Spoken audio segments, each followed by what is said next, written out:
Welcome back. What a difference a year makes for the Kraken. So, year one is here, year two is over here. Let's go through and discuss how a team that was 4-9-1 at this point last year is 8-4-2 at this same point this season. What's turned things around? The first thing that stands out to me is simple. They were 3-3 at home with 6 games played at home out of their first 14. This year, 7 out of 14 have been at home. They're 3-3-1. They're actually the same at home as they were last season, but away from home, a huge difference. Last year, they started 8 road games of their first 14 games overall. They were 1-6-1. This year, they're 5-1-1 away from home. Huge difference maker. And the schedules are similar in that last year they played 4 of their first 14 games through teams that ended up making it to the playoffs. This year they've played 5 games against teams that are currently above the playoff line for 2023. I think we're far enough into the season where I can stop qualifying your schedule as being harder if you're against teams that made the playoffs last year, because not every team that made the playoffs last year is above the playoff line this year, and some of those teams just aren't going to make it. So we'll go through the games here, and then I'll go through some more of the stats here. So last year they started the season with a loss away from home, 4-3. Grubauer saves 26 out of 30. Then away from home, they won. They won their first road game ever against the Nashville Predators. That was a 4-3 win. Grubauer 27 saves on 30 shots. I put a purple asterisk there for a simple reason. That is a quality start. If a goaltender makes 90% if 90% of the shots are saved by a goaltender or higher, that is considered to be a quality start. Then away from home, they lost in overtime 2-1. Grubauer saves 23 out of 25 in that one, so 2 quality starts in a row by Grubauer. And then away from home, they lost 6-1 against the Philadelphia Flyers. Grubauer saved 15 out of 20. Drieger in relief saved 6 out of 7. Then away from home, they lost in New Jersey, 4-2. Decord saves 29 out of 32. There's an empty net goal there as well. So yeah, I mean, their road trip wasn't fantastic for them, was it? They lose 4 out of 5, and 3 of those are in regulation, so they come home 1-3-1. Then at home, they lose 4-2 to the Vancouver Canucks. Grubauer saves 22 out of 25 there. I should have noted Decord had a quality start. I put the asterisk there with 29 saves on 32 shots. Got distracted by the fact that I didn't put the empty net goal underneath. So then at home, they beat Montreal 5-1. Now, Montreal, of course, was off to their nightmare start of what was a horrible season for them. Grubauer saved 23 out of 24. So that's 4 quality starts in their first 7 games. This side of the board, it starts to drop off a bit. So, yeah, drops off a bit with Grubauer actually winning a quality start at the top of this side.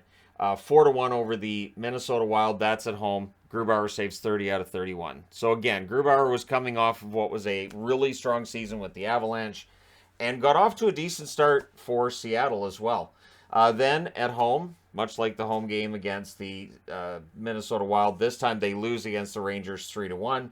Grubauer saves 15 out of 17. Of course, there's an empty net goal there. And then they go to on the road. They go to Edmonton. They lost 5-2. Decord saves 18 out of 23. So that was 3 in a row against teams that made the playoffs in 2022, and they lost 2 out of 3. Then at home, they won 5-2 against Buffalo. Buffalo has apparently never won in Seattle. I mean, they've only played there twice. They're both on the board. Grubauer, 19 saves on 21 shots. So again, a quality start. Away from home in Arizona, they lose 5-4. Grubauer saves 17 out of 22 there. And then again away from home, this time in Vegas. So they had 2 road games in Vegas in their first 14 games. That's a rough schedule. They lost 4-2 in that one. Drieger saves 19 out of 23. And then at home, they lost 7-4 against the Anaheim Ducks. Grubauer saves 29 out of 34. There were 2 empty net goals in that game. This year has been different, even though it started similarly, in that they lost on the road in overtime this time, though, against Anaheim 5-4. So Anaheim, of course, a team that's had a really rough start to the season, but got off to a good start with a win over Seattle, and it's been all downhill ever since. Grubauer saved 22 out of 27, so it was not an encouraging start for Seattle. But then they went away from home in LA, 4-1. Martin Jones, 26 saves on 27 shots. There's a quality start. At home against Vegas, they lost 5-2. They don't do well against Vegas, although very few teams do. Jones, 19 saves and 24 shots. Grubauer in relief saved all 6 shots. Then they go home, or then they're still at home. There was a home game against Vegas as well. They lost 5-1 against Carolina. Grubauer, 29 saves on 34 shots. So, much like over here, they played 3 games in a row against teams that are currently above the playoff line. They lost 2 out of 3. Up until this point, it looked the same as last season. It looked like, all right, so it's going to be another long year for Seattle. At home, they then lost against St. Louis, 4-3 in overtime. Jones saves 24 out of 28 in that one. Then they go on the road, and they shocked everybody, including myself, by beating Colorado 3-2. Grubauer, 17 saves on 19 shots, doesn't quite qualify as 90%. Jones comes in relief when Grubauer's hurt and saves the one shot that he had to get his 200th win. And it's luck like that that starts to go Seattle's way. So away from home, they lost against Chicago 5-4. Martin Jones saves 22 out of 27. And when you compare that with his other numbers, Jones was having a rough start of it. This looked like Jones was going to be, looking at an 850, 860 save percentage for the season. Seattle was going to be looking up at the standings for the rest of the year. But things have changed over the last 7 games. At home, they win against Buffalo. They won that one 5-1. And Jones saved 15 out of 16. So it's interesting, too, to look at the games from one season to the next. They go from winning 5-2 to winning 5-1. Grubauer only faced 21 shots. Jones only faced 16. Very similar. Also at home, they lost against Vancouver 5-4. They lost at home against Vancouver last year, too. Jones saved 14 out of 18, and then there's an empty net goal in there as well. Then at home, they beat Pittsburgh. They win 3-1. Jones saved 32 out of 33, and there's your turning point. So a quality start here to go with the quality start here, and we're on our way. Away from home, they win 5-4 against the Calgary Flames. Decord saves 36 out of 40. Again, there's the asterisk. Quality start. Calgary's still in the playoffs. That's the most recent game they've played against a team that's currently above the playoff line. Minnesota, they won away from home in Minnesota 4-0. Jones saves all 22 shots for the shutout, so clearly a quality start there. Away from home, they win 3-2 in Pittsburgh. So Pittsburgh is having a hard time in part because they couldn't beat Seattle. They win that one 3-2. Jones saves 35 out of 37. So in 2 games against Pittsburgh, he saved 67 out of 70 shots. So Pittsburgh doesn't do well against them. And then at home, Jones helps them win 5-1 last night against Nashville. Jones making 24 saves on 25 shots. He has taken a save percentage that was at 860 not long ago and brought it up to 907. So Jones is playing very well. He has had quality starts in his last 4 starts and 5 of his last 6. Goaltending is a difference as well from last year. And it's not to throw shade at Grubauer, and the defense might be part of it as well. But when we get into the numbers, last year at this time, through 14 games, they were allowing 26.2 shots per game. Right now, they're allowing 27.5. Now, maybe they're higher quality shots last year than this year, but the shot total difference isn't that much different. Quality starts, they have 7 quality starts in 14 games as opposed to 6 last year. Now, they had 3 on this side of the board, or 4 on this side of the board and 2 on this side of the board, so it starts to break down. In this season's case, it's 1 in their first 7 games and 6, I should say, in their last 7. So the goaltending's definitely gotten better. The defense has gotten better, even though the shots against would tell you it hasn't.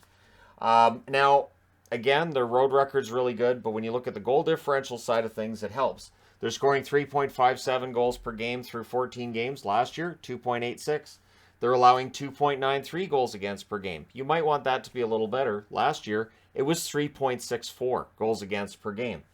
Everything is turned in Seattle's favor. Now, whether or not they can keep this up, it really depends. I don't think their schedule's been that difficult. There's been difficult portions of it. I think of the Vegas, Carolina, Seattle. Vegas, Carolina, St. Louis, Colorado. That's a tough 4. And I understand that St. Louis has dropped off quite a bit, but at the time they played St. Louis, they had not dropped off at that point yet. That's, they lost 4-3 against St. Louis. That might be the last game St. Louis won, right? That might be right before the 8-game losing streak. But I do think that this is a team that can make it work. They've added Burakovsky, who's been very good. They've added Bjorkstrand. We can see what Jones has done for their goaltending. This is while Grubauer is out. Grubauer got hurt. Drieger's out. Drieger got hurt. That's $10 million worth of goaltenders that are out, and their goaltending's gotten better. Martin Jones having a really strong season. And I thought Jones was good for Philadelphia last year as well, even though the numbers would tell you he wasn't that good. I thought he played well, and I really thought that him going to Seattle, this gives him a chance to prove himself. Because once Drieger and Grubauer are both healthy, Jones is making it so they have a really tough decision to make. Who do you keep? Who do you get rid of? My thought process on this is, at this point, I would kind of lean towards keeping Grubauer, keeping Jones, and making Drieger available on the trade market once he's ready to play. But again, that's just me. We'll see what they do. Ron Francis, I think, has done a good job and deserves some credit for this. The defense is playing better. They're scoring a lot more goals. They're more confident. And I think that the power play being at around the 25% mark is helping as well. But again, when you see the offense is up like that, your special teams should be pretty good too. The goals against, the funny thing is, 2.93 goals against per game. They can still do better than that. And they're already 8-4-2. So Seattle could be quietly putting together a really good season, and we might wake up in February and say, how are these guys still in a playoff spot? We thought they'd fade by now. But let me know your thoughts. Do you think that in the case of Seattle that maybe the schedule's just been a little nicer to them this year than last year, and maybe that's part of it? Maybe they're just on a hot streak and it's going to, even out later on. Or do you think they can sustain this? Be interested to know your thoughts. I think it's sustainable. I think they've built a decent team, and I said that in the preview. Now, I didn't expect them to make the playoffs, but I did say I thought they would be better than last season. And right now they have 18 points. They only had 60 last year. That's insane. So, and even looking at last year's standings and looking at 60 points, I'm like, they were better than a 60-point team. They were better than their record, and I think this year shows it. So I'm glad to see it. I think it's good. But let me know your thoughts. Don't forget to hit like and subscribe if you're browsing your way through. You just happened upon this video. Thank you guys so much for watching, for all your support. I will talk to you again soon.